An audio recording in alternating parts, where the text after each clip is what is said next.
Адамдардын арасынан куд ушундай 2 путтуу иттер бар туугандар. Эстеп калыңыздар да. Ошол нерсеге теңелипсам, шарт чөгөлөй калып туруп 4 пут табаңыздар. Мен мынандай машина айдасам, бул неге кысат деп аркаңыздан гуу ардеке кылат. Керек болсо сен коруп аткан үйдүн ичиндеги нерселердин бардыгын бир күндө сатып алып койгонго акчам жетет. Мен азыр акыңан жазып таштайм. Адам өзүнүн кадырын Аллах алдында билсе эле болду. Эми арабыздан кыйындар чыгат. Кыйындар чыкканда шайтан мынтип айтат да. Өзүнө жараша кыл депчи. Корккон жериң барбы? Туурабы? Өзү ушундай кылды. Бая бар го. Жыгылганды теппейбиз биз депчи. Мындай принцип чыгарган. Кайсы бир жактан шарияттан келген билбейм. Бирок өзү ушундай болот атпайбы? Олукканы мен түшүрүп койшум керек. Бул олук атабы, анан түшүрүп атабыз. Ушундай заманда жашап атабыз да. Мен азыр акыңан жазып таштайм. Аз мынтип коем. Мен аягына чыгып коем. Ар бир запистериң бар. Мынтип коем. Мен аяга чалып коем. Бул ошол чалган, көтөрүлгөндөрдүн эң жогорусунда ким турат? Аллах Таала. Аллах Таала не деп ойлойт ушул? Сиздин кылган эмелге не деп коет? Кылыгыңызга. Эмгегиңизге десем ката болуп калат да. Азыр мен мынаны тарбиялап, ошол орду барбы же жокпу деген маселе бар. Алла Таала эмне дейт? Куранды карайбыз. Нур сүрөсүнүн 22-аятында: "Валияфу валиясфаху", кечирип коёр. Жана көңүл бурбай, өзүң мындай жай. Мындай барга тырышып каласың го, бирөөнүн өтө бир жаман кылык кылтат. Мындай тырышып калат го. Ал жолдон кысып өтүп кетти, же сөгүп өтүп кетти, же соода кылып аткансыз үстүңүздөн келип тур, деп мындай алып койду, же аркаңыздан ушактап койгон, ону угуп калдыңыз. Кечирип кой деп атат Алла Таала. Көңүл бурба. Валисфах. Ала тухиббуна айягфираллаху лакум. Аллах сенин күнөөңү кечиришти жакшы көрбөйсүңбү? Валлаху гафурур рахим. Аллах Таала кечиримдүү, райымдуу. Алла Таала ушул нерсеге буйрут. Эмеге эмес, өзүнө жараша кыл дегенгечи. Анкен рухама байнахум. Мусулмандыгын эске алыш керек. Мусулманбы? Андагы ката менде да бар. Андагы ката сизде дагы бар. Ошону эстеш керек. Бүгүн биз тууру жүргөнбү, эртең бүрсө мен деле билбей калышым мүмкүн деп. Дагы башка бир аят Шура сүрөсүндө: "Фаман афа ва аслаха фа ажруху алаллах". Ким кечирип койгон болсо, жана сулх кылып койсо, келишип койгон болмосо, анын сообу Аллах Таалага. Иннаху ла юхиббу залимун. Аллах Таала залымдарды жакшы көрбөйт. Ал кандай болуп калат? Бир учур бар, сизге зулумдук кылып койду. Эми мен кайра өзүнө жараша кылып коем деп барбай эле койду атасың. Анткени ошонун аркасынан сооп же барака жок онун аркасынан. Алла Таала сизди кечиришти жакшы көрбөйсүң. Анан дагы бир сураныч бар. Албетте мечиттин жетекчилиги, сиздердин катарыңыздар адамдар, ар түрдүү адамдар келет, жардам сурап келгендер бар. Эми мүмкүнчүлүк болсо өзүң эле чечип койсуң. Эми биз бул мечитте директор же башка эмеспиз, бул жерде айтканда бюджети жок. Кайрадан эле андай маселелер болуп калса, эми сиздерге кайрылабыз. Могул мечиттин сыртында чыкканда эстеп каласыздар, бир эже турат. Баласы менен, бир колуна көтөрүп алган баласы, анан жанда ээрчип алган баласы. 9 баласы бар экен. Бул токчулук заманда баарыбыз эле өзгө окшоп беребиз мындай. Иш жүрүп аткан нормально депчи. Иштей турган балдары деле бар экен, бирок мойкада дагы иш жок болуп калат, ушундай болуп калат деп кыйынчылыгы бар экен. Аны биз бир сыра сураштырып үйүнө деле барып келдик атайын. Анткени биз бул жерде нерсени жарыялаганда жөн эле бир мошенниктерге башка жарыялап койсок, туура эмес болуп калат. Өзүбүз күнөөкөр болуп калабыз, анан абийирде кете турган нерсе. Эшикте турат, колдон келишинче жардам берип коюңуздар. Алардын суранычы 15 000 сомдон эмеде турат экен, жер үйдө, арендада турат. Ошонусун мурун кайын бере албай чыгайын деп атат экен. Мурун кайдыкычы. Ошолго жардам сурап келип туруп, элге кат менен кайрылган экен. Мен каттын эмесин эле негизин эле окуп койдум. Сыртта ошол Нурия деген эже баласы менен турат. Чыкканда эстен чыгарбастан кимден канча болгонсо жардам берип коюңуздар. Аллах разы болсун. Темага киришебиз. Биздин темабыз кечиримдүү болуу дегенчи. Эмнеге бул сөздү кайра кайталанып атат? Анткени мындай сезим болот. Биринчи хадисте айтайлы. وَمَا زَادَ اللَّهُ عَبْدًا بِعَفْوٍ إِلَّا عَزَى. Пайгамбар айтат, Аллах Таала кайсы бир пендесине кечиримдүүлүгүн көп кылып койгон болсо, демек аныкта анын даражасын көтөрүп аткан болот. Бирок шайтан кайсын айтат? Шайтан анын тетрисин айтат. Аллах Таала түшүргөн аяттарга, өкүмдөргө каршы жүрөт. Мисалы кимдир бирөө монда кылып сөз менен жерге уруп же башка нерсе менен басып аткан болсо, сен корктуң да. Сен эми ушундайсың да. Сен эми деп туруп ошо нерсе менен басат. Андай эмес. Алла Таала сизди ошо сөздү көтөрө турган деңгээлде кылып атабы? Демек Алла Таала даражаңызды көтөрүп атат. Ал эми качан өзүн көтөрүп калган адам болсо, Алла Таала ал адамды көтөрбөй атат, түшүрүп атат. Мен бир жерин айтайын.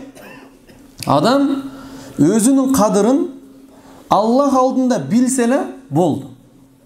Жанындагылар кадырлайбы, кадырлабайбы айырмасы жок.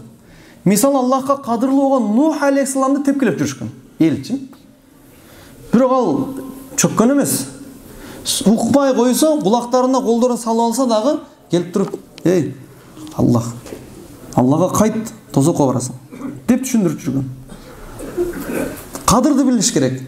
Эгерде жашоодо бир жакшы болбой атса, мындай деп коет, үйдө аялыңыз жакшы мамиле кылып айтат да. Эми сиз канча авторитеттүү адамсыз да, бирок аялыңыз аялдыкка салды, шайтанга азгылдагы бирдекелерди сүйлөп таштады да. Сиз ончолук өзүңүздөн кетпең да. Өзүңүздөн кетпең. Аллахтын алдында даражаңыз бар. Эми бул түшүнбөй атат да, майли. Кийин сүйлөшөбүз депчи. Көчөдө бирөө кадырлап айтат. Мен билбейсиңби? Анды Аллахтын алдында кадыр болсо болду. Эң кадыры жок адам эптеп жасалма түрдө өзүнүн кадырын көтөрөт. Акчаны тапкан акча эптеп кыйналып акча табат. Кыйналган акчасында кийим алат, машина алат, үйдү бийик кылса эптеп макташ керек. Түшүнөсүңөрбү? Кээде кайрымдуулугуна эле ошол көтөрүлүш үчүн да. Охо, мына иштерди кылып койдук депчи. Аны неден билесиздер? Эң мурдагы айткан мындай просто тамаша, бирок чындыгы боло турган нерсе да. Сынапта көргөнбүз. Эң күчтүү машиналарды сиздер да сынап көрүңүздөр, атайын кысып көрүңүздөр эле эмне болот экен. Ал Аллахтын алдында даражасы жок. Элдин алдында колдон келишинче акчалуу түрүндө көтөргөнгө аракет кылат. Мен мынандай машина айдасам, бул неге кысат деп аркаңыздан ардеке кылат. Эми албетте бардымыз, кээ бир агалар бар. Разница жок. Но путкорлоштук да өтүп кетет. Ал экен. Бирок көпчүлүк аглабия жанындагы кошунасы кыйналып атат. Могул жерде сооптуу иштер кайнап атат. Мына жерде мечит турат, медреселер турат. Жок, унун көп акчаны өзүнүн даражасын көтөрүш үчүн, бир мансапка кириш үчүн канчалык акча сарпталат, бийик көрүнүш үчүн акча, баягы машинасына акча сарпталат. Же болсо эл көрүнө турган жерде, мисалы ресторандарда бар го, монда бирдеке спонсор болуп атат. Ал жасалма түрүндө өзүн көтөрүш алчы. Бирок эң паркы жок адам ошол. Аны неге? Ошондой парк көтөрүлгөн убакта даражасын түшүрө турган бир нерсе кылсаң чычалап давление чыгып кетет да. Бул эң паркы жок да адам. Ал эми Аллахтын алдында бартуу адамга ол таасир кылбайт. Бүгүнкү темабыз ушундай нерсе да. Бирөө жамандайбы, жакшылайбы, мактайбы, өзүнүн ишинде кете бере турган нерсе. Ушул нерсеге билишибиз керек. Аллахтын алдында даражабыз бар. Вала тахзан.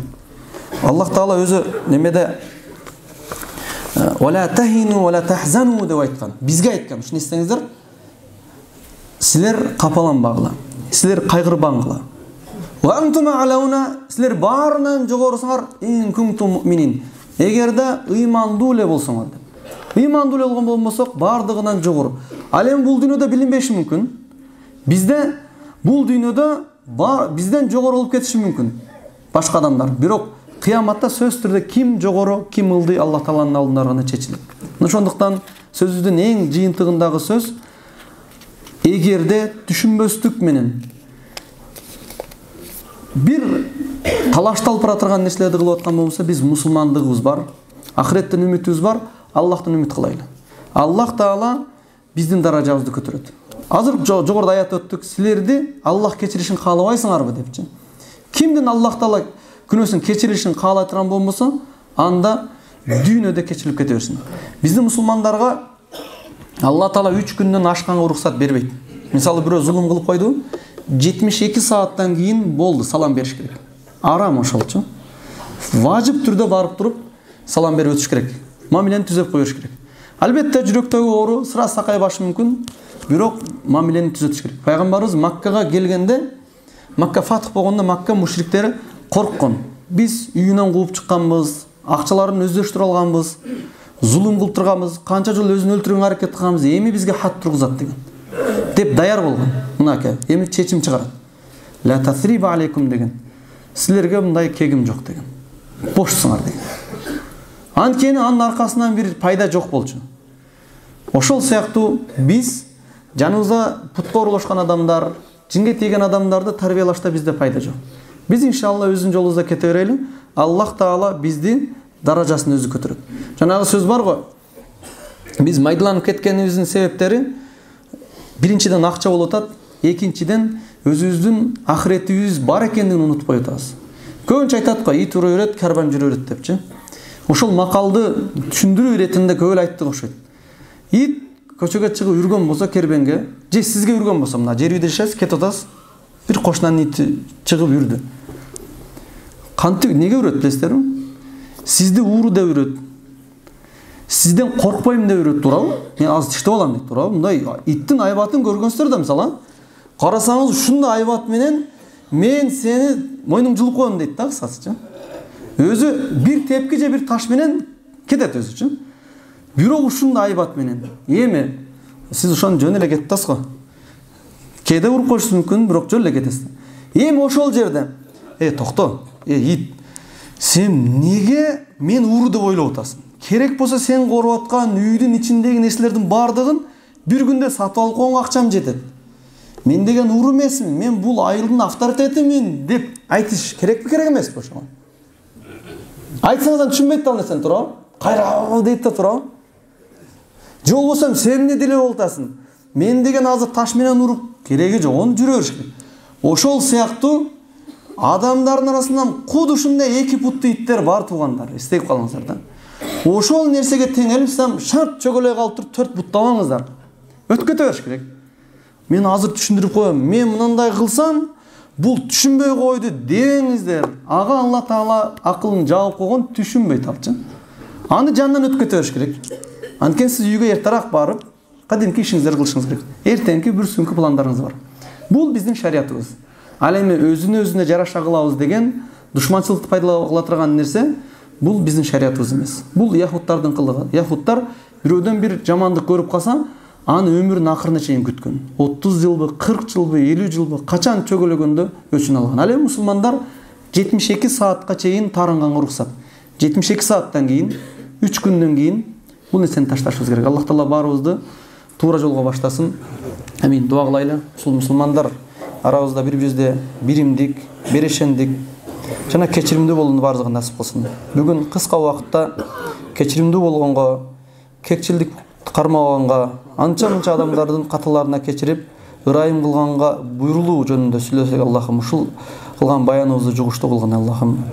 Ар дайым акыйкат сөздөрдү уга турган жана уккан сөздөрдү иш жүзүнө ашыра турган пенделерден кылсын. Амин деп кол жайып отурган жамаатыбыздын арасынан, Аллахым, ар бирибиздин көйгөйлөрүбүз бар, Аллахым, ошолорду жеңил кылгын, Аллахым. Ушул жума намазга, Аллахым, өзүңөн үмүт кылып баарыбыз келдик, Аллахым, жумабызды кабыл кылгын, Аллахым. Даражабызды көтөргүн, Аллахым. Өмүр бою бизди туура жолдо кармаган, Аллахым. Ушул алыста жүргөн бир туугандарыбыздар, Аллахым, жакшылыктарда келүүнү насип кылгын, Аллахым. Ар кандай кырсык балекеттерден өзүң сактаган, Аллахым. Ушул жамаатыбызды намаз окусун, ошол Аллахка ибадат кылсын деп кызматта жүргөн агаларыбыздан Аллах ыраазы болсун. Ушул мечитти куруп, мечиттин ичинде финансы жактан жардам кылгандар бар, күч менен жардам бергендер бар, колдон келишинче кыжалат болуп дуа кылып жүргөндөр бар, Аллахым, ошолорго өзүң жардам бергин, Аллахым. Кылган ихсандар өзүң кабыл кылгын, Аллахым, ихлас бергин, Аллахым.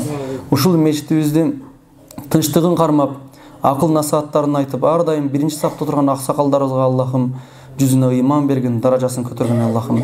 Ушул аксакалдарыбыздын берекеси менен, дуалары менен ар дайым биздин алдыга жылууну насип кылгын, Аллахым. Бизге душман болгон адамдардын кырсыктарын алыс кылгын, Аллахым. Жамаатыбызга биримдик бергин, Аллахым. Өлкөбүзгө тынчтык бергин, Аллахым.